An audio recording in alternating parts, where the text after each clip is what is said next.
And thank you for having me as a moderator here today. This is a very interesting topic, as we would have heard already from the keynote speakers. So first, I would like to welcome the keynote speakers back to this panel discussion. It's Valeriya Naumova, that was the first keynote speaker. Then we had Letizia Jaccheri, that was the second keynote speaker. And then we had Lotta, Karin, Snickare, who was the third keynote speaker. And we will hopefully revisit the topics that you talked about, and we'll talk more about that during the discussion today. But we also have a couple of more people in this panel who are equally important to us today. And that is Inga Strumke, and she is postdoctoral researcher at NTNU at Trondheim. We also have Signe Riemer Sørensen, and she is researcher at SINTEF Digital. We have Robert Jenssen, and he is professor and the head of the UiT machine learning group in Tromsø. And we have Sophia Ananiadou, that is professor at School of Computer Science at the University of Manchester. So first, I would like to welcome all the panelists in this panel. Before I go and move into the questions, I would like to encourage the audience to ask questions during this panel discussion, because we will also look at the chat, or if you want to send directly like a Q&A function as we have. So we will bring up some of the questions also there. So don't forget to ask us questions during the panel session. So we heard a lot already about what we can do from the keynote speakers, but I would like to hear from each and every one of you. So what have you done so far, or what are you planning to do with getting more females, either in technology or in AI as a more special area? And what are the obstacles you have encountered? And the obstacles can be more to the keynote speaker who already told what they have done. And so I would like to start with Inga, because she was the first that did not, you were not the keynote speaker. So please, Inga, would you tell us what you have been thinking? Yeah, so what I definitely do when I meet young women or girls who want to study anything from physics to AI, basically, is that I assault them and I do not let them leave without having a plan for what they can do their masters about. So I really do what I can to kind of try to get a hold of them and keep them. The problem is, or the challenge is, that I don't think that I am at the point where they kind of disappear. I think that they disappear a bit earlier, so they kind of don't even come in. Because of course, recruitment to STEM among women is already difficult. And we've seen also at the NTNU that we get more young women than ever before, but we lose them a bit before they get to AI. So this is also something that I'm wondering, why is this? And I think role models and mentors is a big challenge, that there are just not enough role models. I mean, every one of you, imagine an IT developer, you picture a man, right? Of course you do, because there are more men. So I think it's representation, but also just the way that we still subconsciously view women. I mean, I was told last week by a colleague whom I like and enjoy working with. I was told that women are just not as suited as men are to work in STEM, because, you know, young girls prefer to play with dolls and young boys play with cars, so obviously boys prefer machines. And he didn't say this because he didn't respect me or anything, or because he's an ass, but because that's his worldview, and many will share that worldview, unfortunately. Right, so I think it starts kind of very, very early on. Yeah, I completely agree, and it's very interesting that you brought that up, because this with the doll and the different toys had been a long discussion earlier. So absolutely, nowadays the dolls are also digital, thank God. So I think that discussion should go away, actually. So, but I will move over to Signe and ask you, Signe, if you have something that you can tell us about what you have done, and if you see any obstacles. Yes, thank you very much. I have a a lot of the experiences that Lotta is mentioning in her results, I recognize. And in particular, the feeling of, oh, this is just happening once. This may not even be gender discrimination. This is just something that's happening, maybe because people don't like me, maybe because I don't fit in. And I think the first action towards that is acknowledging that when things happening, it might be gender bias, raising the question every time there's a situation where it may be gender bias, raising the question, is this a bias or is this pure chance? And I think that happens both when we're doing modeling and when we're doing in our daily interactions. And the other thing is, as was mentioned, it's not only about recruitment, it's also about keeping the ones that we have. Because I think we are doing pretty good in recruitment. But at SINTEF, we're probably less good at keeping the women that we have. And at the same time, I don't feel it's not necessarily up to me to change that. I'm not quite high enough in the hierarchy. Changing even further down, I have two small boys. They're 5 and 7. And already now, there's a huge gender split in the way that they're being raised in kindergarten and in school. Every time they have to split the kids in two, it's in boys and girls. It's in boys and girls. It's in boys and girls. And I get so frustrated. I try to teach my boys to play with the girls, to mix, to do things in a diverse environment. And I think that's really crucial. That's a society as such that see that, oh, we should split in boys and girls because there's a huge difference. Rather than splitting on personality or on wants. Yeah. That is two very interesting questions. I hope we can revisit them a little bit later on, but how do we keep the girls? Really, really tricky. And why do we just want to divide the groups in early age? That's very interesting too. So, but we move on to, we have two more that haven't said anything yet. So Robert, can you tell us a little bit about your thoughts and if you have planned something, some activities, or if you foresee any obstacles and so on? Yeah, so thank you, Anna. So first of all, let me just thank the three, or actually the four SS, Schweiba, Sara, Stina, and also Srishti, for taking this initiative. So very, very happy about that.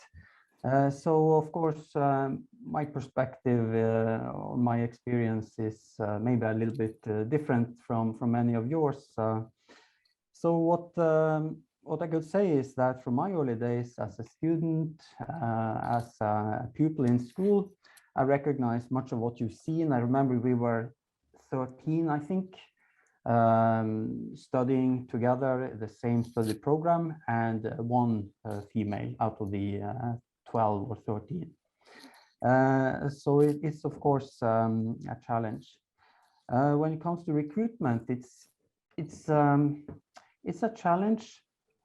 We are doing some things that will hopefully work a little bit here at UiT. For instance, our new study program in AI. I hope that we can make it maybe a bit more case study oriented from the beginning of the study, and then maybe connect it more to real life. And I hope this will recruit not only females but also males, actually, because in general we have a challenge when it comes to recruitment across both genders. When it comes to research, then we are trying actively to keep or get very good candidates as PhD students, for instance, into our group. So we have some examples of the organizers here. And sometimes with funding, we can target female PhD positions, for instance. And when we do that, it's my experience that we find super good, the best candidates. So maybe the whole system could have targeted positions in a more general way.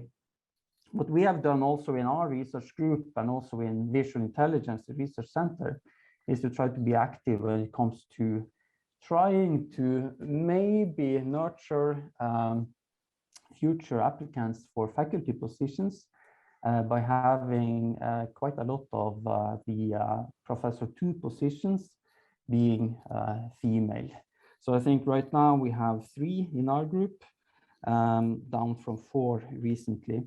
So yeah, it's challenging, but I hope that we can find the ways and also hear from at some point from, for instance, Sara, Stine, Schwaiba, Srishti, their perspectives also as young female researchers, what they feel, and organize more events like this in the future. Thank you.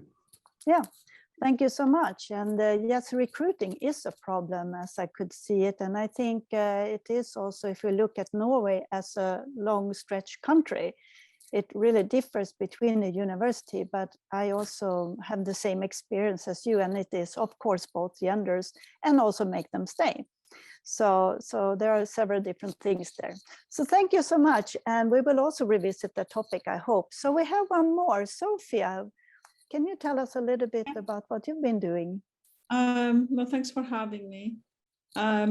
So I was when I started the text mining center that I'm directing in Manchester, the first year all of my staff were men.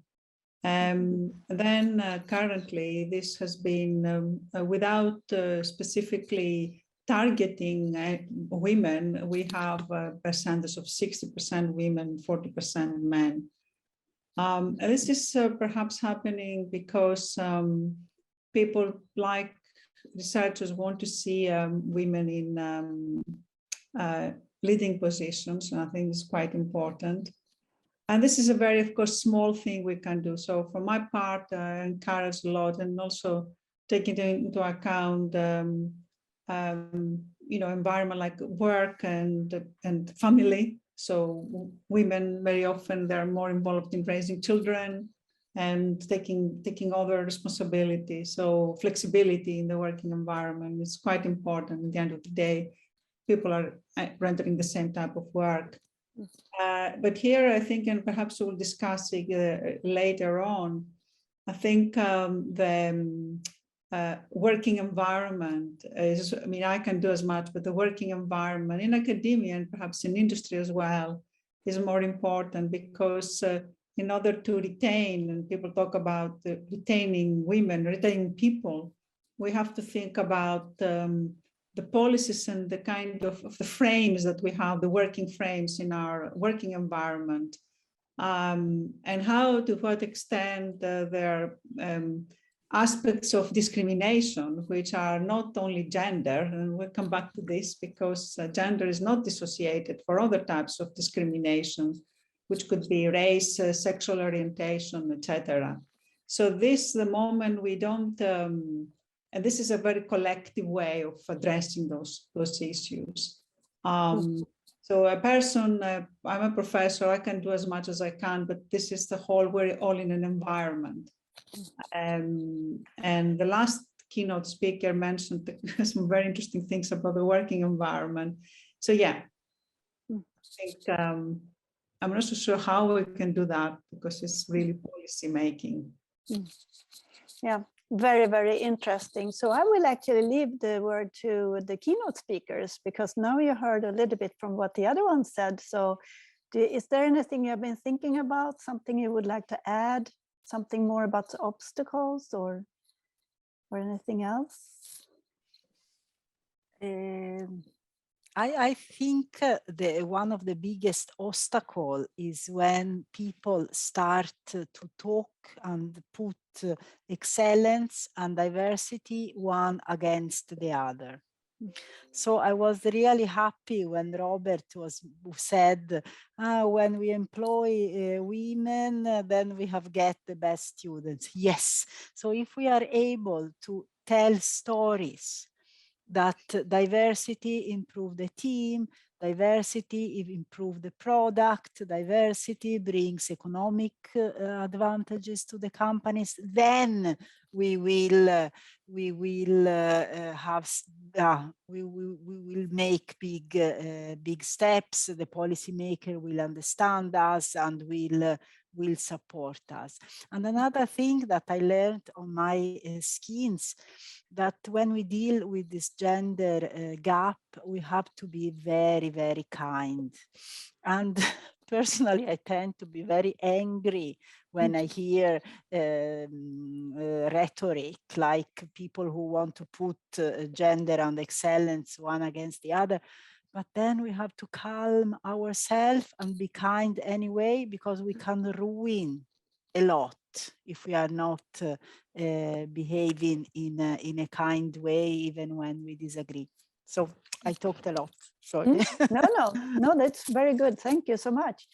How about Lotta or Valeriya? Do you have anything else you would like to add here?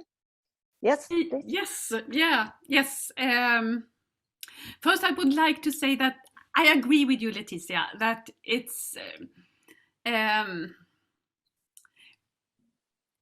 not that good at yelling at persons when it's gender discrimination or so. But I'm also afraid of being too polite and nice. And I mean, there are discrimination out there. We can't just... the thing that makes me most furious is when everything comes back to the individuals, that we say that women have to have better elbows, and we have to present ourselves, we have to step forward, we have to do a lot of things. No, we don't have to do that. We are treated differently. When we interviewed postdocs at Oslo University at the Faculty of Mathematics and Natural Sciences, both women and men said that the ones that said that they were planning for a career in academia, both women and men, they all talked about how they had got signals from their environment, the research group, that they could stay, that they were planning for a new project, that they were giving them some networking contacts and so on. It was not themselves that were this self-confident from the beginning. They were listening to signals from the environment. So I think that we can't forget that. There is a lot of obstacles that we really have to do something with in the environment. The question is, how can we do that? That is the big thing. So Valeriya, did you want to add something here? Yeah, I can shortly say so. For instance, at Simula, we are trying to promote gender balance, and there are a lot of programs like baby bonus for newborn kids and other things which allows to balance work and life. And that's why there are quite a lot of females, but mostly in simulations and mathematical modeling disciplines. At the same time, when I interview people and there are some females coming, I also agree with Robert that it's difficult to hire anyone. But there is always a tendency when you talk to females, they're very much concerned about all the incentives and how they will take care of the family, of the kids. If you interview a man with a family and a woman with a family, a woman will ask about working at home, going home at 3:30. Men will never ask. And that needs to be changed at the society level, that there's the same responsibility for the family life on both sides. Another aspect is that in many cases, men just agree because there is an interesting job, you know, that you will work on exciting projects. For females, it's always, oh, would I get this possibility? Would I have a mentor? And there is a lot of things to build on as a part, in addition to the job, which makes it also quite difficult to offer them something which is exciting. So just being more risky and going for adventures as well is a point which needs to be taken by females into account. Absolutely. So I'm thinking of many things here when I hear you talking, and I don't know which direction we should go into because there are so many that we can move into. How about then, because often when we get into talking about the females, and we want them to be recruited and we want them to stay at the university. And there have been also a lot of discussion about that we should do a study of what makes the female stay. have you thought about this question? How would we make them stay? What can we do? How would they, we talk about changing the culture, and we want to prepare them for what's coming, and we want to have the role models. But what is it that really make them stay? Have you thought about this? I think sorry, Lotta, no, go ahead. No, sorry. No, I just think that it's really easy. It's just to tell them that we want them to stay, because they haven't heard that. It's that's one of the results of our projects, that it's really important. And when we had that activity where we did that sort of career programs, we heard from the female participants that they'd never heard that before. No one never ever told them that we wanted them to stay. So I think it's kind of easy. Yeah, maybe it is. I don't know. Signe, what do you say? I agree. Tell them that you want them to stay, and some sort of possibilities. Given that I have left academia in a sense, I've actually been out working in industry and then come back in. What made me give up in academia was the lack of permanent or at least semi-permanent positions. You can't stay when you start establishing a family. You can't stay somewhere where you have to fight at least half of your time for a place to stay, and no one tells you that they want you to stay, and no one helps you stay. Yeah, that's true. Is somebody else who want to comment on? Yep, Sophia. Yeah, I think, well, I've been in academia my whole life, too long, but I think an important part to retain people, and even senior people, is to have the same possibilities and the same career path as men. This doesn't happen at all. So it is still the fact that most women in a senior position, they have to work much harder than men. And even if they do things, in the end, very senior positions are very elusive. So I think that's why I said before, to retain people, we have to think very much about the balance at different levels of career path, from the junior people to the very senior as well. What kind of roles they get and how they are rewarded about their work. So I think it actually turns out to be the way the policies and the way that institutions are still working. Although we talk about diversity, we are not diverse in the end. Yeah, a very good comment. Inga? So I definitely support what Signe and Lotta have been saying, and also Sophia. Tell the women that you want them to stay. But I can overshare a bit and say that I've left kind of physics twice. I'm in AI now, and the second time was because of kind of blatant sexism, and there was just no good system for handling it. So if somebody kind of tells you that they have a problem with something like that, make it like your mission in life to help them get through it, especially if the women are younger, because it can be very frightening to experience that, for instance, during a PhD, when you're in a bit of a weird power position with older people who are very often men. And then the first time I kind of didn't leave but needed a break was just because the environment was very, very competitive. And I'm also very competitive and I kind of enjoy it, but kind of competing to survive is not all that rewarding, kind of, if you have to do it for a long time. And we know that today's world is very competitive, and that's kind of nice, but traits associated with higher testosterone levels are typically competitiveness, and women just have lower testosterone levels than men. So maybe we have to think about kind of changing that a bit also. Maybe competition isn't actually, direct competition all the time isn't actually the best way to achieve a better workforce or whatever in the long term. So maybe we have to challenge that also. Yeah, absolutely. Thank you. Letizia? Something that I want to share, that 10 years ago, I am both a foreigner, even if I have been living here for many years, and female. And 10 years ago, I understood that often I was sitting in groups, either of foreigners or women, who were like complaining about the leadership, who were complaining. And now I want to answer Luigi, who asked the question, how can we involve other people, blah, blah, blah. And then suddenly they open up the department head position that you can apply.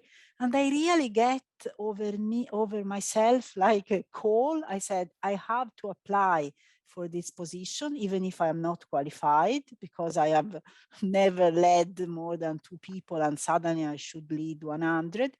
Because then I will bring my ideas, my needs to the table a bit up than sitting here and complaining with the foreigner or complaining with the women. And this is something that I have never regret, because I learned a lot, and also I get power and visibility to do something with this issue that is very near to my heart. And you could say that I have sacrificed my research career for some years, but who cares? I think the world has gone forward without me writing so many papers for 4 years. So yeah, this is something that I can suggest to younger women and foreigners and so on. Just take the lead and apply for leadership position, and you will be able to go back to your research full time later. Yeah, thank you. Valeriya. Yeah, no, I agree about the comments, but I also think that it's pretty much the same for females and males, that asking for feedback, asking what people need to make them happy, because it's very often once per year appraisal interview, which is definitely not enough to understand what people wishes and how they want to develop, but instead doing it in more frequent ways. And I think both male and female have the same needs to be seen and to express their needs. So I would not separate here the needs of genders, but just more frequent feedback sessions. Yeah, absolutely. And I think that starts early, actually. Sophia. Actually, I wanted to add that obviously between men and women, we have to also to acknowledge the possibilities and the chances that people have. Perhaps women a bit less than men, but nevertheless, sometimes it's the opportunities to be heard. I mean, the previous speaker mentioned about the fact that several people don't exist. And if you don't exist, you will never have any position, whatever you do. Even if you do excellent and brilliant career, have a very good research career, and even if your teaching is outstanding, in the end, within a forum, within an institution, and within a space, is how people are seen, how people are heard, because we can all be heard, but within our space, our own space, is to what extent we are part of a group. And if a part of the group means that, do we see always men being invited taking positions of leadership? And do we always see women rejected all the time? So being seen and being heard and being invited to participate, it's also something that it's nothing that we can do. It's part of the institutions, and different institutions behave in a different way. But that's a problem, that because if we invite, and this previous speaker said, we have to encourage people to invite. Imagine if you're applying for some posts or more leadership, 10 times you're always rejected. What do? You leave. Yeah, absolutely. That's easier. Maybe you leave in the end because you don't. It's hard to struggle. So. Don't believe in the system. No, the system is not maybe the best for us. This is biased. It's biased, absolutely. So to conclude a little bit, so some things that I think we talked about is better policies and frames. We talked not to compete to survive. I would also include group work, maybe collaborations is good. And we would like them girls to stay, so we would like to ask them to stay, and they should be seen and heard, and probably not only the girls but also the boys, because they are also needing the same thing. So Signe, did you want to say something here? I think you had your hand up. I was gonna say this about leaving and about not only taking care of the girls but also taking care of the boys, and I think that we see that in particular, AI is a highly sought skill in industry. So if you want to keep at least some of the good talents in academia, you also have to make sure that there's space and encouragement for them in academia. Possibly more even so in artificial intelligence than so many other areas. Yeah. That could actually be true. I've never thought about it. Somebody else who would like to say something about that, given that a thought, or okay. So if you want to say something, just put your hands up. Don't forget that. We have some questions from the audience, and I will take one before we continue to work with our questions. So how can we bring the discussion outside our circle? Because we are sitting here, we are already here in the industry or the university, and we have worked hard and fought hard to get where we are. So what Luigi say is, more specifically, we sitting here are aware and worried about the gender equality, but how should we actively include the ones who are not? What do you say? Do you have an answer, an idea, beside what we talked about already? Well, I think that everybody kind of has a moral responsibility to take it upon themselves to go out and talk about these difficult topics with others. Just like it's our responsibility to address racism, even though we don't experience it ourselves. So because there is a shortcoming here, is a weakness in our society, and we have to contribute to solve that and to raise awareness, although we might not be directly affected all the time or even at all. So my kind of favorite men go out there and are active feminists also, and the more we do that, the quicker the problem is going to be solved. So I think, Luigi, you will just have to go out and discuss this with your friends and encourage them also to do it.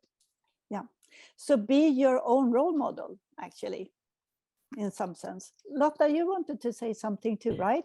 Yes, I totally agree that it's our responsibility to always take the fight. But what I have experienced is that it's easier to get people that are not experienced gender inequality interested in gender inequality if you researchers not experienced gender inequality interested in gender inequality if you talk to them as researchers, if you talk about research, if you help them to see the organization as researchers, open it up, show how it works, get that curiosity. Oh, this is a new, I mean, as researchers, that's what we have in common. We are curious. We want to know things. We want to learn new things. If you can kind of get them to be curious, if you can give them that kind of knowledge, then you will get much more people in the fight with you. Yeah, Letizia. In fact, I wanted to say almost exactly the same as Lotta.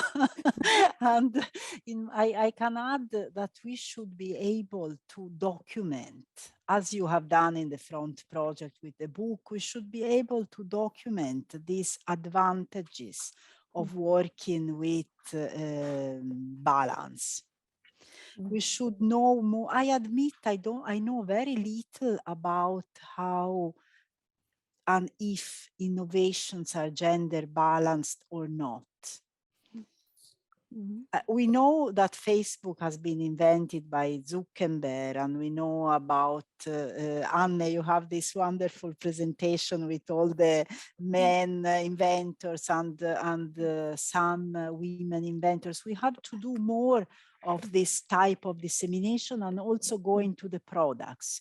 So which, because in AI we hear a lot, the data set are biased and this is not, but what are the positive things? Which are the inventions made by diverse teams that have brought advantages to the companies, advantages to the society? So we talk about this story, I think we will succeed.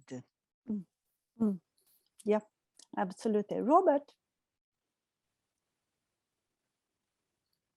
Yeah, so it's an interesting point that Luigi raises.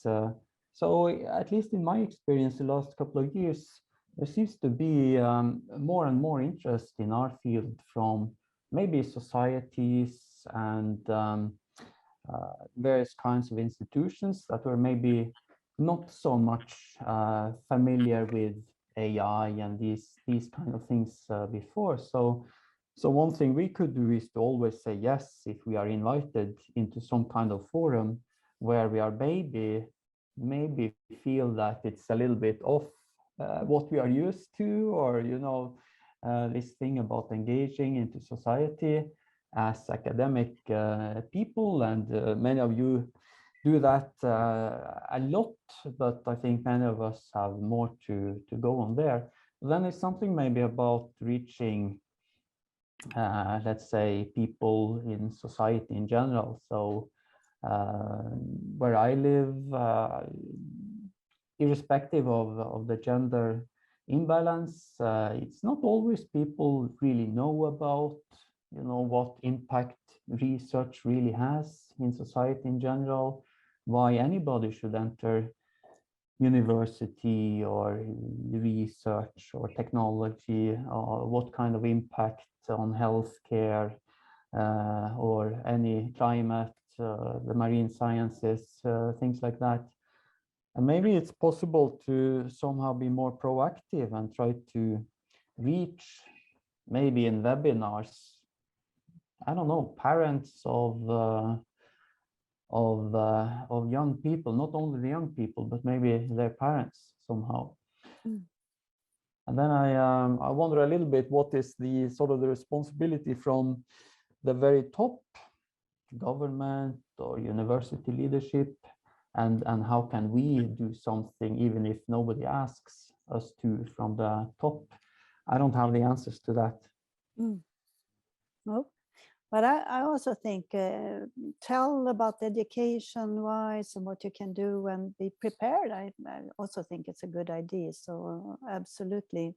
We have a lot of good ideas here today with what everybody talked about so far. So I think it's a lot of interesting, but very good suggestions of what we can do. So absolutely. There is a lot of discussion going on. It's really hard for me to follow everything in the discussion here because there's a lot. Some talked about the family, and that is hard to work with. Some talked about how to also work with the LGBT and maybe you can help me see if there's something you want to pick up here and discuss. But there are many more things I would like to discuss with you as well.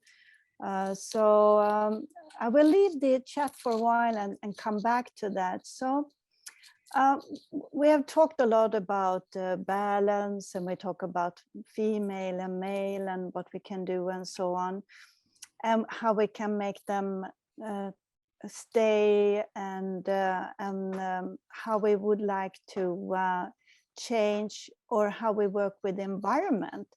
So, but coming back to the environment for people to work within, and the question is, how can we achieve an acceptable working environment or a culture for people in doing research in AI and the tech? areas. What do you think? Have you thought about this? What is possible to do when it comes to working environment and culture? What do you say? This is a tricky question. I know that. So have you thought about that? When I was department head, I was thinking about this each day and each night. And I was not in pandemic, so I could invite people. I used a lot of time and effort to make arenas for the PhD students, to organize lunches, meeting, because people is people, even if they are AI or database or carpenters. People have social needs. And especially our people are mostly foreigners. Some lack a network, so it's important to create places where they can share. But in the last 2 years, I'm very happy I didn't have any leadership position. I mean, we have experience in the EDUN project how difficult it has been to create such place when everything is digital. So for the digital era, I have less solutions. I leave it to the young ones to say what to do in the digital, now that almost so many things are digital. Yeah, it actually have changed. The environment has changed. Valeriya, what do you have? I know that, for instance, at Simula, it's taken very seriously at the management level, and I think that's crucial to ensure the success. So we do this work environment survey among employees and then analyze it and see which groups of employees are less happy or most happy, and then trying to address it. It's not always females, it's sometimes male, Norwegian male, and so on. But taking it from the management level, who is willing to hear for the employees and see them, and not just doing survey, but also address the issues which come, and even if they're unpleasant, is important. But of course, for everyone who is also at the mid management or even at the group, just listening to people is a lot. Absolutely. Yeah, I absolutely agree. Somebody else want to say something here about changing the culture? Yeah, Lotta? Yes. In the interviews, what have come up is that many of the people that we have interviewed, they talk about something small that have happened, some symbolic thing that someone has done, a manager that had said no to a sexist joke, that some of those really small, simple things that have kind of changed the culture for them, or it had even anyway changed their kind of space, how they see themselves and how they see how the culture should be. So I think that sometimes we are too stuck in that it should be a huge difference and a program or a project, and sometimes it's we can do something even if it, as individuals, just small things that can change. Yeah, absolutely. Yeah, the sexist jokes aren't really the funniest, or? No, not really. So anyone else want to say something? It is very difficult, this with culture, because it's something that is grown into the wall, sort of. It's really hard to change. But it's also important, I think, because I think that might be one of the keys here. What can we do? But another thing we talked about was family. And also I have often heard that to make a female stay, that means that you need a position. And I see one of the chat, I think it's Klaus, who mentioned that could it be too few permanent positions to make female to stay, or what could it be? Could it be something that could be a part of the problem, or is there? Yes, Signe? Yes, it may be, it may not be that it's the total number of positions, but there's definitely something wrong with the proportion between temporal positions and permanent positions. And then I also feel, after having been in academia 10 years as a researcher, then left and then come back, that in academia, there's very often the notion that the only possible career, or the only true real career, that's if you stay in academia and you get a permanent position and a professorship and you have your own group, etc. But we can't all do that, and we can't. Everyone who takes a PhD is not supposed to stay in academia, because then we're not going to get any applied research done. We're not going to get any problem solved in industry. So we need to open up that perspective of what a career is, and that it's not one career for men and one career for women. Those are just multiple options for everyone. So I think that's also a change of culture and a change of how we talk about options. Absolutely. Sophia, do you want to add? Yeah, I think it's quite, in a sense, I find it a bit wrong hearing that women want more permanent. Everybody wants to have the best, men or women. It's not just women who want that. So women, we want all the same things. We want to have a proper career path. And since I mean, men have always had in their lives the ability to go for their careers, because women were taking care of the house and the family, and they could have basically everything. I think thinking that women want that, it's basically both. We want the same things. We want to have flexibility as well. And as we heard before, it's not just academia, it's industry. And I think industry is very important, because industry wants to maintain and recruit women in this in computer science. And this is a very successful path, including women being entrepreneurs and having their own companies. And I have several very good examples from my friends here in Manchester who are extremely successful. So there is there is a kind of, we want the same things, people, and we shouldn't see a differentiation between men and women wanting basically the best they can get in life. And I think it's a narrative, in a sense, to think that women. So it's not like that, really. We want one. No, absolutely, I completely agree. And it is not only academia; it is also industry, and the industry also needs good females and males.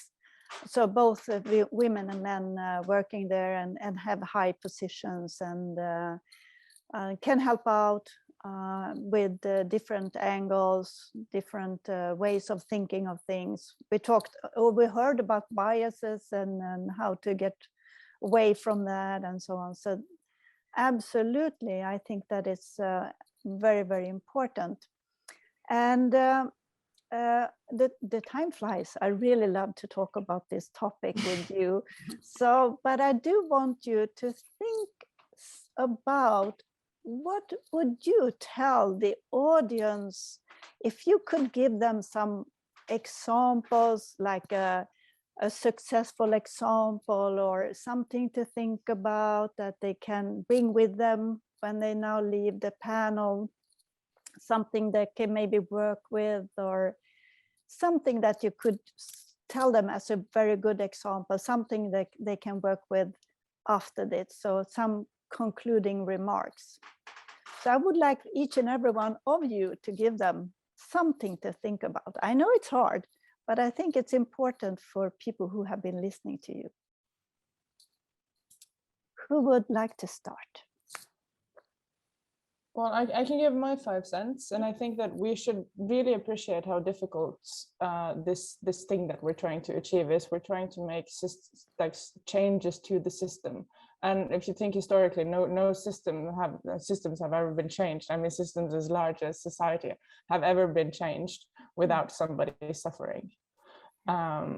So we should like enter hero mode. And think that this is going to take really our best to change. And even though I always say that systematic changes require coordination, and coordination needs to come from kind of above, I'm I don't think that we can expect that that is going to happen. So kind of unfortunately, we'll just have to solve this ourselves. Yeah, I think so too. Yep. Someone else?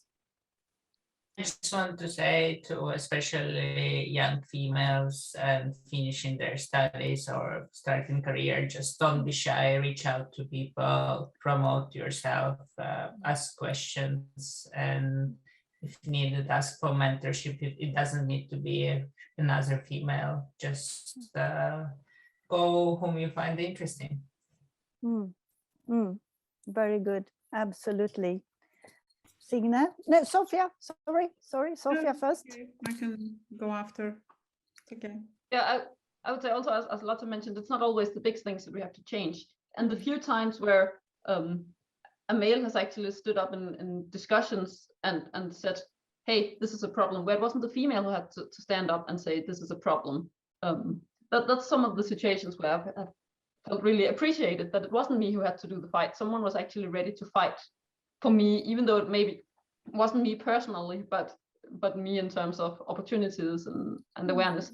And I think that's something everyone can do, regardless of your gender. You can stand up when you see some of these small unfairnesses and just ask the question whether this has something to do with gender.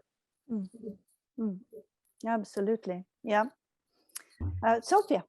Yeah, I think it's important to self-organize. This organization is important.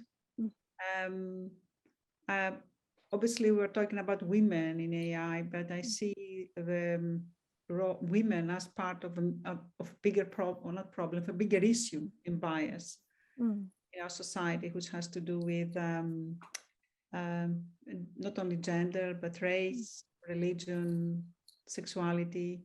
And these types of biases exist, not necessarily independently. Very often they're together. So I think obviously it's very tough. And self-organization between women or other people who are actually not just women, people who are marginalized. It's quite important because they all have the same problems. Mostly they don't have voice. And the voice is very, our society, we have to admit it, is very much quite male. So in our society, at least. So this is what we are going to address. And this is what we're up against. I don't say we have to fight, but we have to be aware and we have to group together people as well who might encounter the same disadvantages and bias in their working environment. And I think that would help a lot. Yeah, I think so too. Thank you. We have 3 more that I would like at least to say something. Yes. Okay. Yeah. Should I? Oh, yes. Yeah, go ahead. Yes. I want to say that I agree with all the former speakers. But 2 things that I would like to kind of pinpoint. Build a network. It's much better to be several people together than to be alone, and then you can take each other's fights also.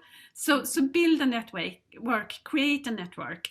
And the other thing is to learn about the gender research, so you can kind of see when it's not you as an individual that hasn't been seen or asked or invited, but it's the gender, it's a gender structure. It's not about you, it's not that you are not competent enough, it's a gender structure. So see the gender theory and use the gender research like that to understand when it's not about you, it's about something else. Yeah, absolutely. Thank you. Letizia, I think Robert had his hand in front, up before you. So can I go to Robert first? Of course. Thank you, Robert. Yeah, so thank you. So something we try to do in our research center and machine learning group is to work in teams. That's across genders, of course. That's also across, how to say it, experience. So me, for instance, having been around for some years, I depend very much on on everybody and my students. So work together in teams, create new teams. If you see fit, take initiative like Srishti, Shwaiba, Stine, Sara has done now with this event. And also, I think of course, there are lots of question marks and challenges, but from my perspective, also it's in a system where you can have hopefully healthy work life balance. You can work, you can go home. I have kids, I need to take care of them, and all these things. We all depend on each other, and it's something about building these dependent structures and